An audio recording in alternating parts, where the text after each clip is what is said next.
Hello, ഇന്ന് നമ്മൾക്ക് ഇവിടെ ക്വിനോവ എന്ന് പറയുന്ന ഈ ഒരു സംഭവം ഓട്സ് പോലെയൊക്കെ നമ്മുടെ ഓട്സ് പോലെയൊക്കെ ഓട്സിന് പകരമായിട്ടൊക്കെ ഉപയോഗിക്കാം. ഇത് ഗ്ലൂട്ടൻ ഫ്രീ ആണ്. പിന്നെ ഡയറ്റൊക്കെ നോക്കുന്നവർക്കൊക്കെ നല്ലതാണ്. ഇത് നമ്മൾക്ക് ഓട്സ് കഴിക്കുന്ന പോലെ തന്നെ കഴിക്കാം. അത് കൂടാതെ ദോശ, ഇഡ്ഡലി, ഉപ്മാവ് അങ്ങനെയൊക്കെ ഉണ്ടാക്കി കഴിക്കാവുന്നതാണ്. ഓട്സ് നമ്മൾ എങ്ങനെയൊക്കെയാണോ അതുപോലെയൊക്കെ കഴിക്കാം നമുക്ക്. ഇന്ന് നമ്മൾക്ക് ഇത് ഒരു കപ്പ് എടുത്തിട്ടുണ്ട്. പിന്നെ ഒരു കപ്പ് എടുത്തിട്ട് ഇനി നമ്മൾക്ക് ഇത് അരച്ചിട്ട് ദോശ ഉണ്ടാക്കാം. നമുക്കിത് അരയ്ക്കുമ്പോൾ ഇച്ചിരി കുഞ്ഞുള്ളിയും പച്ചമുളകും ഇഞ്ചിയും ഒക്കെ ചേർക്കുന്നുണ്ട്. പിന്നെ അരച്ച് കഴിഞ്ഞിട്ട് നമ്മൾക്ക് ക്യാരറ്റ്, ബീൻസ് അതുപോലുള്ള വെജിറ്റബിൾസൊക്കെ ഇതിലേക്ക് ചേർക്കാം. പിന്നെ നമ്മൾ അരച്ചെടുത്തിട്ടുണ്ട്. ഈ ക്വീൻമേൽ പുറമേ ഒരു ചെറിയ കോട്ടിംഗ് ഉണ്ട്. ആ കോട്ടിങ് പിന്നെ വെള്ളത്തിലൂടെ ഒഴുകി പോകുന്ന പോലെ ഭയങ്കര ശക്തിക്ക് തിരുമ്മി കഴുകുമൊന്നും വേണ്ട. നമ്മൾ ഈ ഓട്സ്, അവില് ഇതൊക്കെ ലൈറ്റായിട്ട് കഴുകിയെടുക്കൂലേ, ചെറുതായിട്ടൊന്ന് ഉരച്ച് പൊടി കളയാൻ വേണ്ടി അങ്ങനെ കഴുകിയെടുത്തിട്ട് അരച്ചതാണ്. ഇനി നമുക്കിതിലേക്ക് കുറച്ച് ക്യാരറ്റ്, പിന്നെ കുറച്ച് മല്ലിയില, കുറച്ച് ചില്ലി ഫ്ലേക്സ്, കറിവേപ്പില ഒക്കെ ചേർക്കുന്നുണ്ട്. നമ്മൾക്ക് ഇഷ്ടമുള്ള വെജിറ്റബിൾസൊക്കെ ചേർക്കാം.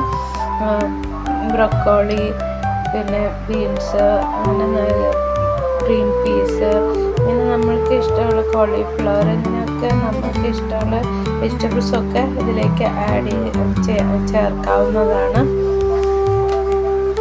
നമുക്ക് ക്യാരറ്റ് ചേർക്കുന്നുണ്ട്.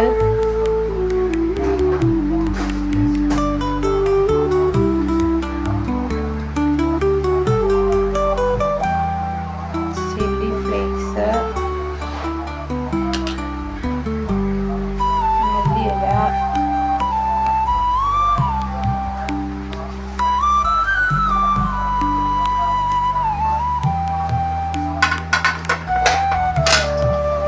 നന്നായിട്ട് മാവ് ഇങ്ങനെ ഇളക്കി വെക്കാം.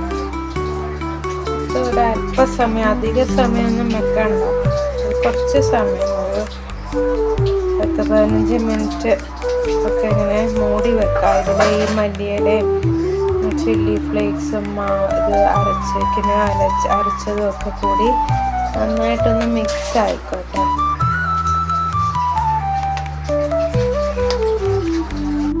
ബാറ്റർ കുറച്ച് നേരം ഇങ്ങനെ വെക്കുന്ന സമയത്ത് നമുക്ക് ഒരു ചമ്മന്തി അരക്കാം, ഈ ദോശയുടെ കൂടെ കഴിക്കാം കേട്ടോ. ബാറ്റർ സെറ്റാവുന്ന സമയം കൊണ്ട് നമ്മൾ ചമ്മന്തി അരയ്ക്കുവാണേ. അപ്പോൾ എന്താ പറഞ്ഞാൽ ഇത് തേങ്ങ ഉണ്ട്, പച്ചമുളകുണ്ട്, ഇഞ്ചിയുണ്ട്, ഉള്ളിയുണ്ട്. പിന്നെ പുളിയെക്കാട്ടും ഇഷ്ടം തൈരാണ്, അപ്പോൾ തൈര് ചേർക്കും. അതുപോലെ പച്ചമാങ്ങ ഉണ്ടെങ്കിൽ പച്ചമാങ്ങ ചേർക്കും ഈ തൈര് അല്ലെങ്കിൽ. പിന്നെ നെല്ലിക്ക നല്ല ഇഷ്ടമാണ്, അപ്പം നെല്ലിക്ക ചേർക്കും.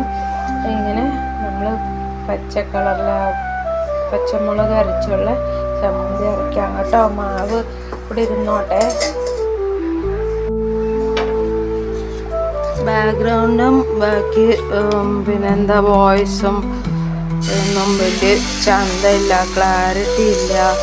പിന്നെ വലിയ കുക്കിംഗ് ചാനൽ പോലെയൊന്നും അല്ല. ഇങ്ങനെയെല്ലാം ആണെന്ന് വിചാരിച്ചിട്ട് ആരും കാണാതിരിക്കരുത് കേട്ടോ, പ്ലീസ്. അതുപോലെ തന്നെ ഈ ഡിസ്ക്രിപ്ഷൻ നോക്കണേ. ഡിസ്ക്രിപ്ഷൻ നോക്കുമ്പോൾ അതിൽ എന്തെങ്കിലും നിങ്ങൾക്ക് കുട്ടികൾക്ക് എന്തെങ്കിലും ബെനിഫിഷ്യലായിട്ട്, ഇപ്പോൾ ഒത്തിരി പ്രൊജക്റ്റും അസൈൻമെൻറ്റ് അങ്ങനെ കുറേ വർക്കൊക്കെ കുട്ടികൾ ചെയ്യുന്നുണ്ട്. അതിലേക്കൊക്കെ ഹെൽപ്ഫുള്ളായിട്ട് എന്തെങ്കിലും ഒരു ടിപ്പോ കാര്യമോ എന്തെങ്കിലും ഉണ്ടെങ്കിൽ അവരോട് ഷെയർ ചെയ്ത് കൊടുക്കണം കേട്ടോ.